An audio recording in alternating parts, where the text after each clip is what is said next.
Welcome to Q-ZAR.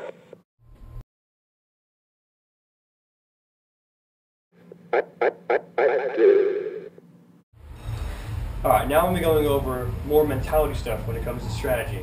Now, a lot of times in Q-ZAR there's going to be basic strategies. You're typically going to want to use you're going to find out what kind of players you have. Whether you have one-on-one players, support players, what I call spearheads. Alright? Now, you typically want to have your most aggressive players. If you're going to attack, you want to have your aggressive players going first. Support players supporting them. Always like that. Like I said, if you have a defensive personality, shy personality, typically going to be a support player. If you have an aggressive player, you're going to want to have them going first. Now, when you're first starting out with strategies, what you want to do is you typically want to make it so you have either a strong defense or a strong attack with one roamer. You want to make a solid plan in order to go and hold the most efficient area for your team. Alright? Your roamer. Roaming. Very important aspect of Q-ZAR. A lot of people tell me the best one-on-one player should be your roamer. Not always. Alright? People who are good one-on-one players a lot of times aren't very good arena players. Now, if you want a person who can look at the entire arena and see everything, not just who can beat up on one person the best. Because if you're a good roamer, and there's two roamers out there, a good one-on-one player isn't going to help you. But if you're a great roamer and have great at multitasking, you'll be much more efficient in beating two or more people that are in the middle. Alright? Now, what is the job of a roamer? A roamer has a very important job. Number one, you support your entire team. You control the entire outcome of the game. How do you do this? Well, you have to understand what your job mainly is to support and back up your entire team. So you need to make sure as a roamer that you hear the entire arena. Listen to your teammates. Know who is getting beat, who needs help. Alright? You're not going in there to screw anybody. You're going in there to support your team. For instance, if I'm roaming, I see 3 opposing people going to the Energizer. I'm not going to run into the base to shoot, to bagel my own teammates. What I'm going to do is I may go to the base. What I'm going in there to do is support my team. So, I'm going to bong, try to double, and if my teammate asks, then I take the shots. Alright? And then, as soon as I take that shot, you want to go back into position because now you have 3 people coming back into the arena who now need to be controlled by your roamer. Alright? Now, communication is very key when it comes to beginning out strategy. You really want to make sure that your entire team knows to scream out as much as possible. But your roamers don't need to communicate. The reason why you want to communicate is because you let everybody know where you're at. So a roamer does not ever communicate. The entire purpose of your team communicating is so your roamer knows what's going on. Typically a roamer is going to be your captain. He's going to know, hey, 2 people in the base just went to energize. I need to go in the base now and support my teammates. Alright? Now, communication is key. Then there's what I call teamwork without communication. Alright? Now you saw in the 2s how I showed you. When you turn somebody, you want to make sure that that person who has the most efficient shot, who's going to get that team, takes that shot.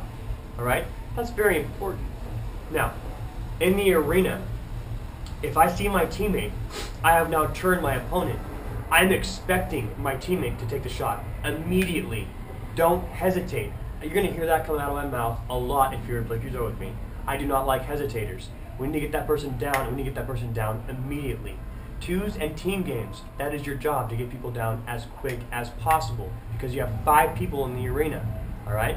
So the minute I turn that opponent, you need to shoot him. Don't yell shot, okay? I know you're shooting him. You only yell shot if you cannot see the person that your opponent is playing and they're going to reflex somebody who's around a corner. Then you yell shot. Otherwise, if I see my teammate and my teammate sees me, you take the shot without hesitation and do not tell shot. The reason why I tell you this is, if you yell shot, you are now giving that person, the opponent that you're shooting, you now gave him a warning. Uh-oh, you're getting shot. Now he's no longer worried about blocking somebody, he's just going to try to reflex somebody. So now his reflex has a full second to try to shoot somebody. Whereas if he did not know the shot was coming, he's worried about blocking the person's shot. He may not be worried about shooting you as much. His mentality right now is to block you. When he gets tagged, he now has, who knows, an eighth of a second though, pulling out of his cover, not trying to tag you back. So that's why you don't want to do that. That gives your teammate an extra little bit in order to cancel, and a little extra bit for you to try to bong him and or double the opponent. All right? Very important key. Here. There's one more thing I wanted to explain. Oh yeah. Now, there's also something I call what is called in-game strategy.